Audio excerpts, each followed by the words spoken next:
വീടുകളിൽ നിറയട്ടെ വെളിച്ചവും സ്നേഹവും. അരുന്ധതി റോയിയുമായി അഭിമുഖം നടത്താനെത്തിയ ഒരാളുടെ അനുഭവമുണ്ട്. വീട്ടിലെത്തിയ അഭിമുഖക്കാരനോട് വാതിൽ തുറന്ന് അകത്തിരിക്കാൻ പറയുന്ന എഴുത്തുകാരി. കയറിയത് അടുക്കളയിലേക്കാണെന്നറിഞ്ഞ് പിൻവാങ്ങാനൊരുങ്ങിയ അദ്ദേഹത്തോട് തൻ്റെ വീടിൻ്റെ ഹൃദയഭാഗമാണ് അടുക്കളയെന്നും വിരുന്നുകാരെ സ്വീകരിച്ചിരുത്തുന്ന സ്ഥലം കൂടിയാണതെന്നും അരുന്ധതി റോയ് വ്യക്തമാക്കുന്നു. ഉമ്മറവും പിന്നാമ്പുറവും സ്വീകരണമുറിയും ഇവിടെ ഒന്നാകുന്നു. യഥാർത്ഥത്തിൽ നാം വീട് പണിയുകയല്ല, വീട് നമ്മെ പണിയുകയാണ്.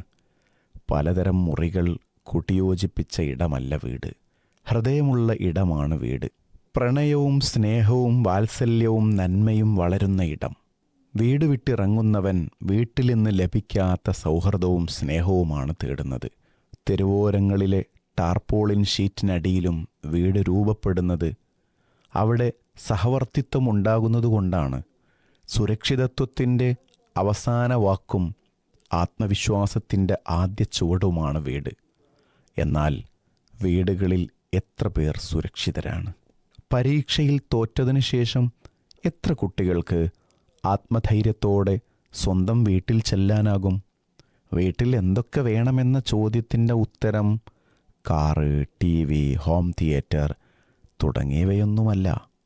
പരസ്പര വിശ്വാസം, ഉൾവെളിച്ചം, സഹാനുഭൂതി തുടങ്ങിയവയാണ്.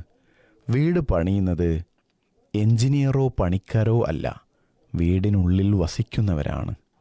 അടച്ചിടുന്ന മുറികളേക്കാൾ തുറന്ന ഇടങ്ങളും തുറന്ന മനസ്സുകളും വീടിനർത്ഥം നൽകും.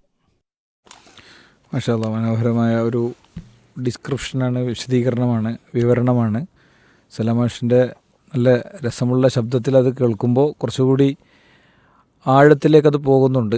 ഇന്ന് നമ്മൾ ഉയർത്തുന്ന ഏറ്റവും പ്രസക്തമായ ചോദ്യവും ചിന്തയും ഇതാണ്: വീട് എന്നത് അതിൻ്റെ ആകാരത്തിലും അതിൻ്റെ സൗകര്യങ്ങളിലുമല്ല. വീട് എന്നത് അവിടെ ഒത്തുകൂടുന്നവരുടെയും അവിടെ ഇരിക്കുന്നവരുടെയും മനസ്സിലും മസ്തിഷ്കത്തിലുമാണ് യഥാർത്ഥത്തിൽ വീടിരിക്കുന്നത് എന്ന് നമുക്ക് പറയാൻ കഴിയും. അതുകൊണ്ട് എത്ര അസൗകര്യത്തിലാണെങ്കിലും എത്ര പ്രയാസത്തിലാണെങ്കിലും നമുക്ക് നമ്മുടെ വീടുകളെ കൂടുതൽ സമ്പന്നമാക്കാൻ കഴിയുമെന്നൊരു മെസ്സേജ് ഇതിലുണ്ട്. ഒരു വ്യക്തിപരമായ എൻ്റെ ഒരു അനുഭവം പറയുകയാണെങ്കിൽ, നമ്മൾ ഈ പ്രളയകാലത്ത് പല വീടുകളും ഒക്കെ നഷ്ടപ്പെട്ടു. അപ്പോൾ കുറേ മനുഷ്യർക്ക് വേണ്ടി വീടുകൾക്കൊക്കെ സ്ഥിരമായ ആപ്ലിക്കേഷൻ ഒക്കെ തരുന്ന ഒരാൾ, അദ്ദേഹത്തിൻ്റെ കൈക്ക് കുറേ വീടുകൾ ഉണ്ടായിപ്പോയിട്ടുണ്ട്, നമ്മുടെ സംവിധാനം ഉൾപ്പെടെയുള്ള സംവിധാനങ്ങളിൽ നിന്ന് സാമ്പത്തികം സ്വീകരിച്ചുകൊണ്ട്. അപ്പോൾ അദ്ദേഹത്തിൻ്റെ വീട്ടിലൊന്ന് പോകണം, കാണണം എന്നൊരു ഇത് തോന്നിയപ്പം അദ്ദേഹത്തിൻ്റെ വീട്ടിലേക്ക് പോകാൻ നമ്മൾ തീരുമാനമെടുക്കുമ്പോൾ ഇയാൾ എങ്ങനെയുള്ള സമ്മതിക്കില്ല. അദ്ദേഹത്തിൻ്റെ വീട്ടിൽ പോകാൻ പറ്റില്ല. അവിടെ ഭാര്യയില്ല. നിങ്ങളെ ഭാര്യനെ കാണാനല്ലല്ലോ പോണ്. സ്മെല്ല് ചെയ്തുകൊണ്ടാണ് അങ്ങനെ ചോദിച്ചത്. പിന്നെ നിങ്ങൾക്ക് തിരക്കല്ലേ? ഇല്ല, നമുക്ക് തിരക്കില്ല. പിന്നെ ആക്കാം, അല്ല ഇപ്പം തന്നെയാണ്. അപ്പോൾ സംഭവം എന്താണെന്ന് വെച്ച് കഴിഞ്ഞാൽ, ഇയാളത്തെ ഒരു ടാർപോളിൻ ഷീറ്റാണ്. ഇയാളെല്ലാവർക്കും വീട് വെച്ചു കൊടുക്കലും വാങ്ങിക്കൊടുക്കലും ഒക്കെയാണ് ഇയാളുടെ പരിപാടി. അയാളുടെ പക്ഷേ അയാൾ വളരെ പ്രൗഡാണ്. ഒരിക്കൽ പോലും അയാൾ പിന്നെ അങ്ങനത്തെ ഒരു വീട്ടിലാണ് എന്നുള്ളത് അയാളുടെ വാചകത്തിലോ സംസാരത്തിലോ എവിടെയില്ല. അപ്പം നമ്മളുടെ വീട് എത്രത്തോളം സൗകര്യമുണ്ട് അസൗകര്യമുണ്ട് എന്നുള്ളതല്ല, ആ വീട്ടിൽ ജീവിക്കുന്ന മനുഷ്യരുടെ മനസ്സെന്ത് എന്നുള്ളതാണ്. മഹാ കൊട്ടാരാണെങ്കിലും ആ കൊട്ടാരത്തിനുള്ളിൽ, അപ്പോൾ നമ്മുടെ ഒരു ശ്രോതാവ് ഒരുപക്ഷെ അവരിപ്പോഴും കേൾക്കുന്നുണ്ടാവും എന്നാണ് ഞാൻ വിചാരിക്കുന്നത്, ഉമ്മയാണ്. അപ്പോൾ അവർ ഒരിക്കൽ എന്നോട് ഫോണിലൊരു വിഷയം സംസാരിക്കേണ്ട ഒരു സാഹചര്യം ഉണ്ടായി. അപ്പോൾ ഒരു വീട്ടിൽ കണ്ടമാനം റൂമുണ്ട്.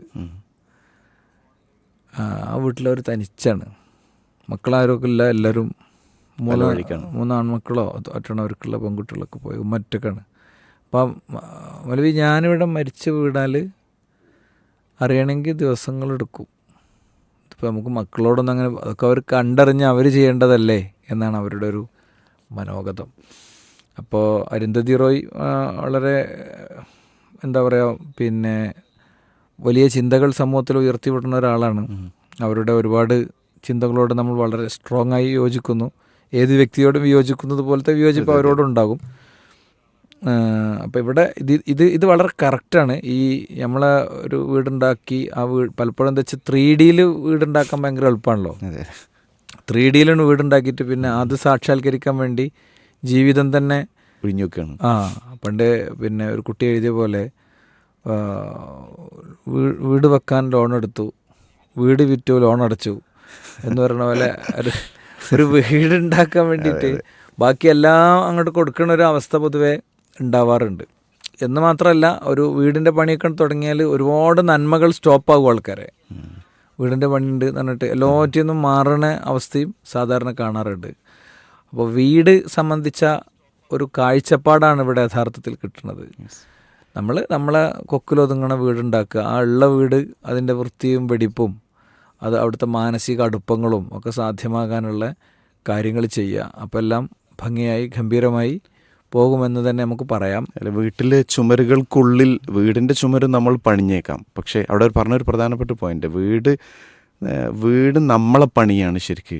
നമ്മൾ വീട് പണീൻ്റെ അപ്പുറത്തേക്ക് ആ ഒരു വാചകം രസകരമായി തോന്നി. അതുപോലെ തന്നെ വീട്ടിൻ്റെ അകത്ത് നമ്മൾ പിന്നൊരു ഒരു പണിയിൽ വേറെ നടക്കേണ്ടതാണ്. ആ ബന്ധങ്ങൾക്കിടയിലുള്ള അത് പോയി കഴിഞ്ഞാൽ ഈ വീടിൻ്റെ ചുമരിനോ ഒന്നുമില്ല, ഒരു കാര്യമില്ല. അതായത് എത്ര ആണെങ്കിലും ഒരു കാര്യമില്ല. ഇപ്പോൾ പ്രത്യേകിച്ച് പുതിയ കാലത്ത് ഈ അവിഹിതങ്ങളും അശുദ്ധികളും ഒക്കെ നടക്കുമ്പോൾ വീടുണ്ടാക്കി സ്വന്തം ഭാര്യ എൻ്റെ ചാറ്റിൽ ഒരു വാചകം കണ്ടാൽ മതി, ഭർത്താവിൻ്റെ ചാറ്റിലൊരു സംഗതി കണ്ടാൽ മതി, അതോടെ തീർന്നു, ഖലാസ് കഴിഞ്ഞു അല്ലേ, അത്രേ ഉള്ളൂ. അപ്പം അതിൽ വളരെ വലിയൊരു ചിന്തയാണ് നമ്മൾ. പിന്നെ വീട്ടിൻ്റെ അകത്ത് പാലിക്കേണ്ട മര്യാദകൾ ഇസ്ലാമികമായും അതൊക്കെ പിന്നെ അത് കുറേ വലിയൊരു വിഷയമാണ്. അതെ.